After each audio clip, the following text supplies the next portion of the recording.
Diyos na kaya ko. Sa edad kong to, napagod na akong magmadali.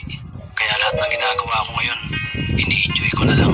Siguro sa dami na rin ng aking pinagdaanan, napagtanto ko na ang buhay ay mas malawak at mas mahiwaga pa sa mga problemang dumarating sa buhay natin. Tumatanda na tayo. Baka sa kakahabol natin sa masagana at maayos na buhay, ay hindi na natin na-enjoy ang buhay. Baka nabubuhay na lang tayo dahil nape-pressure tayo sa sasabihin ng ibang tao. Marami na rin akong mga naging maling desisyon sa buhay, pero lahat yun nagsilbing aral sa akin at natuto ako sa mga pagkakamali ko. May mga taong sobra nating mamahalin at bibigyan ng halaga, pero ibabalik lang sa atin ay kabiguan at matinding trauma. Kaya wag nating liliunin ng mga taong tulad nila dahil mas payapa kapag hindi ka na interesadong malaman pa kung ano pang balita sa kanila. At wag mong idepende ang sarili mo sa kahit kanino. Tandaan mo, kahit sarili mo kanino, iiwan ka din nito kapag madilim na ang paligid mo. Kailangan natin matutunan na huwag ikumpara ang sarili natin sa iba dahil hindi natin laban ang laban nila. Karera mo to, hindi nila